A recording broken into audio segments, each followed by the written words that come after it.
Hello, good morning student. Class 9 में आपका स्वागत है। आज का हमारा नवा लेसन हिंदी लोक भारती का है, जिसका नाम है मेरे पिताजी। मेरे पिताजी, इसके लेखक हैं हरिवंश राय बच्चन। बच्चे लोग, हरिवंश राय बच्चन को तो हर कोई जानता होगा। क्यों जानता होगा? क्योंकि हमारे मुंबई के जो महानायक कौन है? महानायक कौन है पता है आप लोग को? सुपरस्टार, बादशाह, किंग खान हर कोई है, लेकिन महानायक अमिताभ बच्चन जी के पिताजी कौन है? डॉक्टर हरिवंश राय बच्चन। ये बहुत बड़े लेखक थे। कौन? हरिवंश राय बच्चन। उनकी देखो, अभी कौन बनेगा करोड़पति में अमिताभ अधिकतर अपने पिताजी के द्वारा कविताओं को पढ़ते हैं, और जो सबसे प्रसिद्ध कविता थी वो थी मधुशाला। वो अधिकतर सबको बहुत पसंद आती है। अब न रहे वो पीने वाले, अब न रही वो मधुशाला। अमिताभ को ये मुझे भी बहुत पसंद है मधुशाला। एक अलग उसमें छवि दिखती है। तो चलो हम लोग पहले परिचय पढ़ते हैं। परिचय: जन्म 27 नवंबर 1907 प्रतापगढ़ उत्तर प्रदेश। मृत्यु 18 जनवरी 2003। परिचय: हरिवंश राय बच्चन जी हिंदी कविता के उत्तर छायावाद काल के प्रमुख कवियों में से एक हैं। उत्तर मतलब उत्तरांचल, उत्तर प्रदेश, या शुरुआती।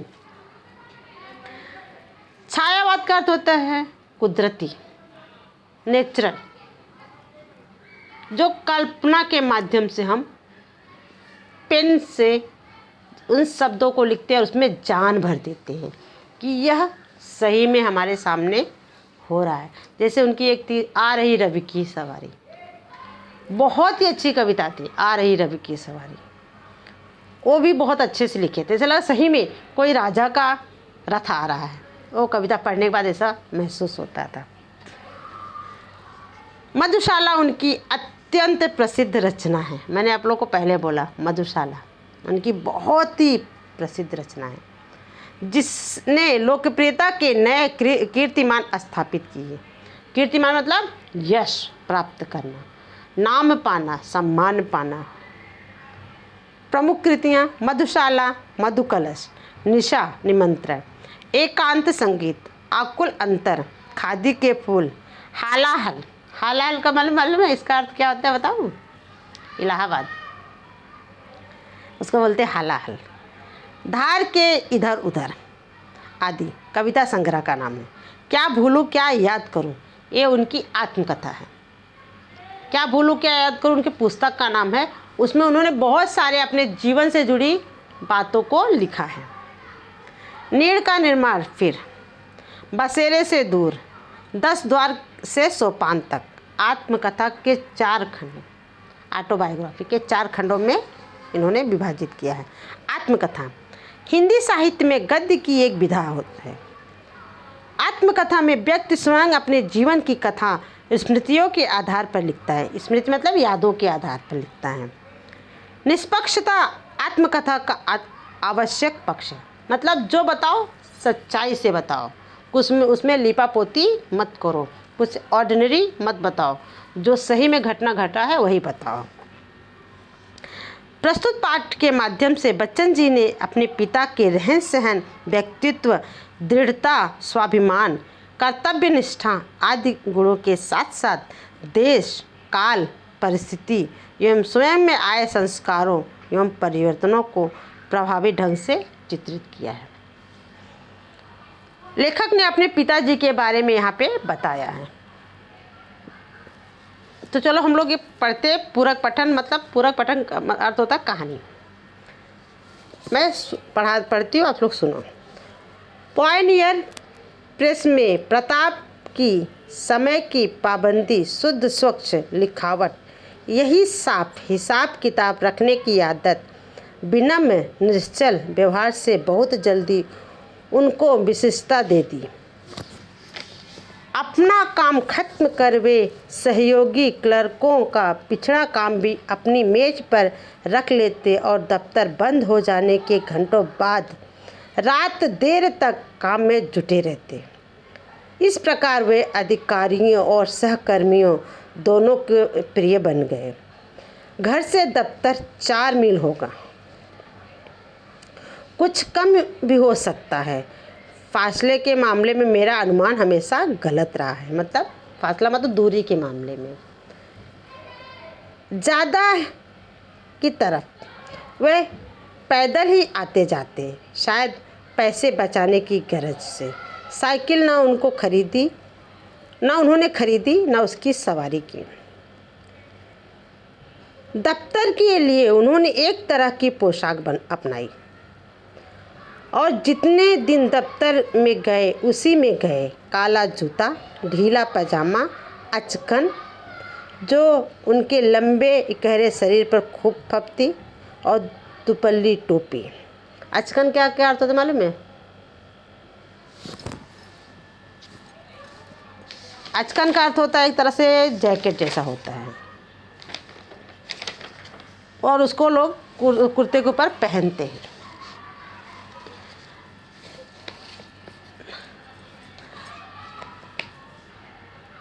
जाड़ों में मेरी माँ के हाथ का बुना ऊनी गुलबंद मतलब मफलर उनके गले में पड़ा रहता। दफ्तर से बाहर के लिए वे धोती पर बंद गले की कोट पहनते। बंद गला कोट पता है, ऊपर जो बटन लगा रहे। बहुत सरल भाषा में उन्होंने लिखा है, इसमें आपको कुछ अलग समझने की ज़रूरत नहीं है। मैं पढ़ा रही हूँ। सिर पर फेल्ट कैप जो उन दिनों विलायत से आती थी और काफ़ी महंगी होती थी। पिताजी बाहर निकलते तो छाता उनके हाथ में ज़रूर होता। मौसम साफ हो और रात हो तो वे छड़ी लेकर चलते, पर पतली नहीं, अच्छी मोटी मजबूत। लंबी लाठी मेरे घर में नहीं थी, पर लाठी चलाने की तालीम पिताजी ने कभी ज़रूर ली होगी। मुझे एक बार की बात याद है। शहर में किसी कारण हिंदू मुस्लिम दंगा हो गया था। अब यहाँ लेखक ने तो अपने पिताजी के बारे में बता दिया। उनके पिताजी कहाँ काम करते थे?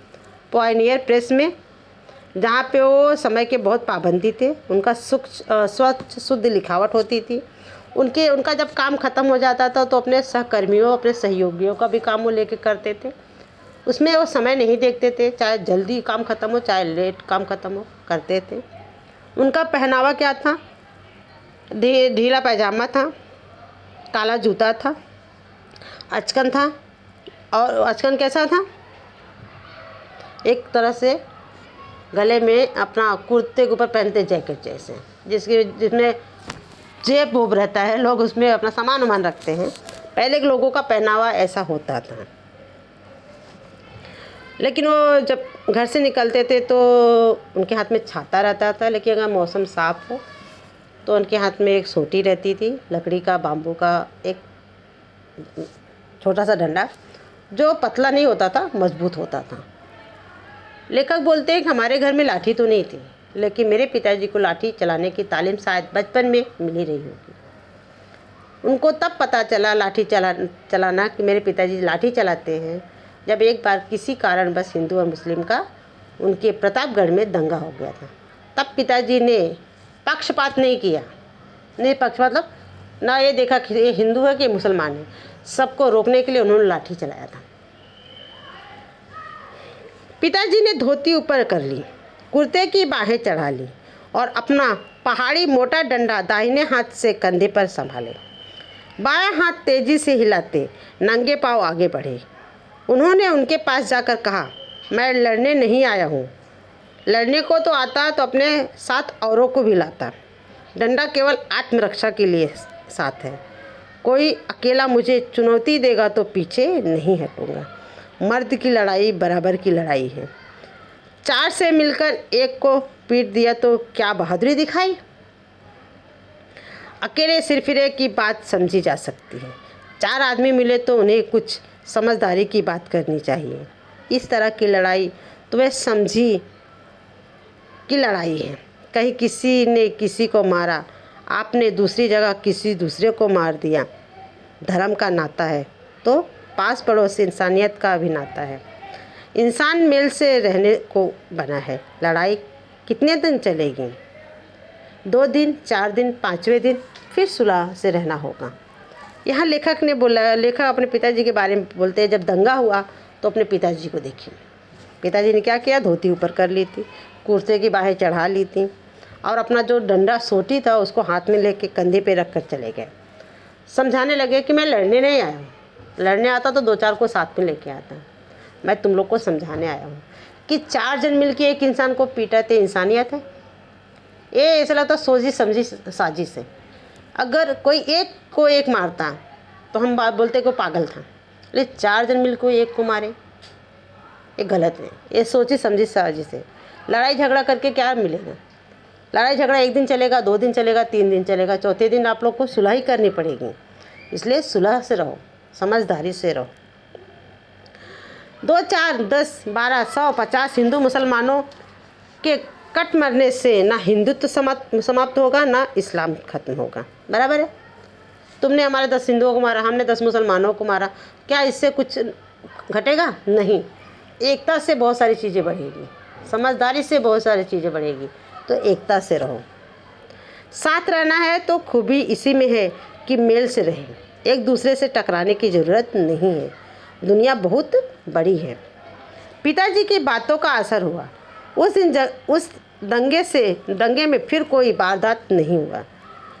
आगे भी कई बार जब शहर में हिंदू मुस्लिम दंगे हुए, हमारे मोहल्ले में शांति बनी रही। लेखक के पिताजी ने इतना अच्छा समझाया, हरिवंश राय बच्चन जी के पिताजी ने इतना अच्छा समझाया कि उस दिन से हरिवंश राय बच्चन जी के मोहल्ले में कहीं भी हिंदू मुस्लिम का झगड़ा हुआ, लेकिन उस मोहल्ले में नहीं हुआ। मेरे पिता का दैनिक जीवन प्रायः एक ढर्रे पर चलने लगा। ढर्रा मतलब एक नियम से, एक तरीका से, नियमबद्ध और नैमित्तिक था। मतलब एक समय सारणी से चलना, टाइम टेबल से चलना कि सुबह उनको उतने बजे उठना है तो उठना है, उसके बाद दूसरा काम क्या करना है, तीसरा काम क्या करना है, चौथा काम क्या करना है, ऐसा उनका नियमबद्ध था। वे सवेरे 3 बजे उठते, शौचादि से निवृत्त होते और ठीक 3:30 बजे गंगा स्नान के लिए चले जाते। पैदल आते। गंगा जी घर से 3-4 मील के फासले पर होंगी। वे ठीक 6:30 बजे नहाकर लौटते, साथ में एक सुराही गंगा जल भी लाते और पूजा पर बैठ जाते। पूजा के लिए जीने के नीचे एक छोटी सी कोठरी थी। जीना मतलब मालूम है? सीढ़ी, छत पे जाने के लिए सीढ़ी, टेरेस पे जाने के लिए सीढ़ी, जो गांव में सीढ़ियाँ होती है ना, उसको जीना बोलते हैं। उसके नीचे क्या थी? पूजा घर था, एक छोटी सी कोठरी थी। बगल की दीवार में एक अलमारी थी, उस पर एक बस्ते में बंधी 2 पुस्तकें रखी रहती, एक रामचरितमानस और दूसरी गीता। पूजा की कोठरी में कोई मूर्ति ना थी।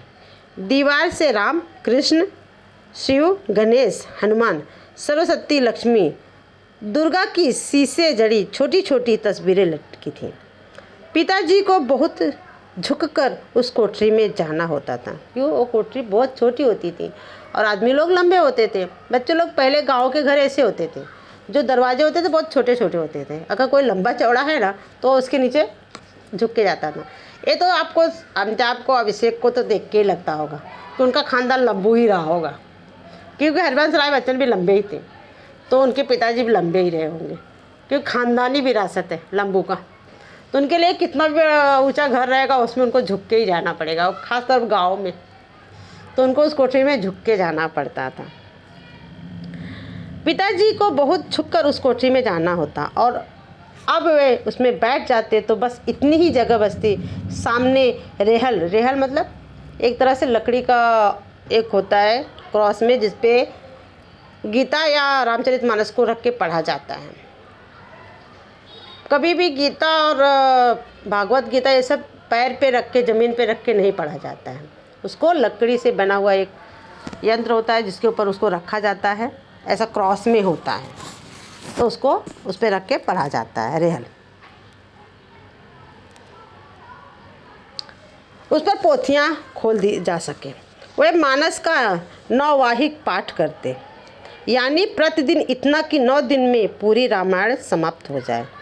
उनकी मानस की पोथी में जो अब तक मेरे पास है उन्हीं के हाथ के नवाहिक के निशान लगे हैं। पाठ में शास्वर करते, शास्वर मतलब गा के। उनकी आवाज़ सुरीली नहीं थी, गाते मैंने उनको कभी नहीं सुना, पर उनका स्वर साफ, सप्राण और लयपूर्ण था। और कोठरी से निकली उनकी आवाज़ मेरे सारे घर में गूंजती। आवाज़ की पहली स्मृति मुझे उन्हीं के मानस पाठ के स्वर की है, और जब तक मैं उनके साथ रहा प्रतिदिन उनके पास का स्वर मेरे कानों में गया। मैं कल्पना करता हूँ कि सौरी में जन्म के पहले दिन से ही मैंने उनका पाठ स्वर सुनना शुरू कर दिया। सौरी मतलब जो 1.25 महीना माँ बच्चे को लेके एक घर में रहती है ताकि लोगों से दूर रह सके, बच्चे को किसी की नज़र न लगे, बच्चा सुरक्षित रहे, किसी के हाथों में ना जाए। जैसे यहाँ डॉक्टर लोग बोलते हैं ना, बच्चा छोटा है सॉरी, तो उसको मत छुओ, उसको ज़्यादा हवा बाहर मत जान लो, तो उसको बोलते सौरी। 100 महीना बच्चे को लेकर माँ एक छोटे से घर में रहती है और उसको सिर्फ उसका देखभाल वो माँ करती है। तब तक बच्चा किसी और के हाथ में नहीं जाने दिया जाता है। उसका आज के रीजन में है कि इन्फेक्शन ना हो जाए। पहले लोग उसको अलग तरीके से मानते थे। तो लेखक बोलते शायद सौरी से लेकर सौरी के पहले दिन से मेरे कान में पिताजी के नौवाही मतलब रामचरितमानस के पाठ मेरे कानों में पड़ने लगे हैं। सौरी पूजा की कोठरी के सामने दलान के एक सिरे पर बनाई जाती थी। राधा बताया करती थी कि जब मैं बच्चा था तब चाहे कितना ही रोता क्यों न हो, राधा मतलब उनको मालिश करने वाली, किसको, हरिवंश राय बच्चन को, बाई, वो बोलती है बचपन जब तुम छोटे थे ना, चाहे जितना भी रोते रहो, लेकिन जब तुम्हारे पिताजी पाठ करने लगते थे, रामायण पढ़ने लगते थे, तब तुम शांति से सुनना शुरू कर देते थे। मेरी माता तथा परिवार के अन्य लोग इसमें मेरे पूर्व जन्म के धार्मिक संस्कार की कल्पना करते हैं। अब मैं ऐसा समझता हूँ कि मेरे पिताजी के स्वर की लिस्ट या लय थी जो मुझे शांत कर देती थी। इतना मैं ज़रूर मानता हूँ कि श्रवण संस्कारों ने उस समय अद्भुत रूप से मेरी सहायता की हो जब मैं गीता को जन गीता का रूप दे रहा था। लेखक बोलते हैं कि जब मैं गीता को जन गीता मतलब लोगों के लिए गीता भागवत का नाम दे रहा था, शायद मेरे पिताजी के द्वारा पढ़ाया हुआ वो रामायण का पाठ ही है जो मेरे जीवन में मेरे लिए काम आया। शायद उनके पाठों का ही असर है कि मैं इतना बड़ा लेखक बन पाया। क्यों? सब बोलते हैं अच्छे शब्द सुनो तो अच्छे कर्म होते हैं, बुरे शब्द सुनने से बुरे कर्म होते हैं। शायद रामायण का बचपन से पाठ सुन सुनकर हरिवंश राय बच्चन इतने अच्छे, इतने महान लेखक बने थे जो दुनिया में, संसार में, अपने भारत में सबसे अच्छे लेखक के रूप में माने जाते हैं। तो बच्चे लोग आगे के पीरियड में, तब तक के लिए थैंक यू।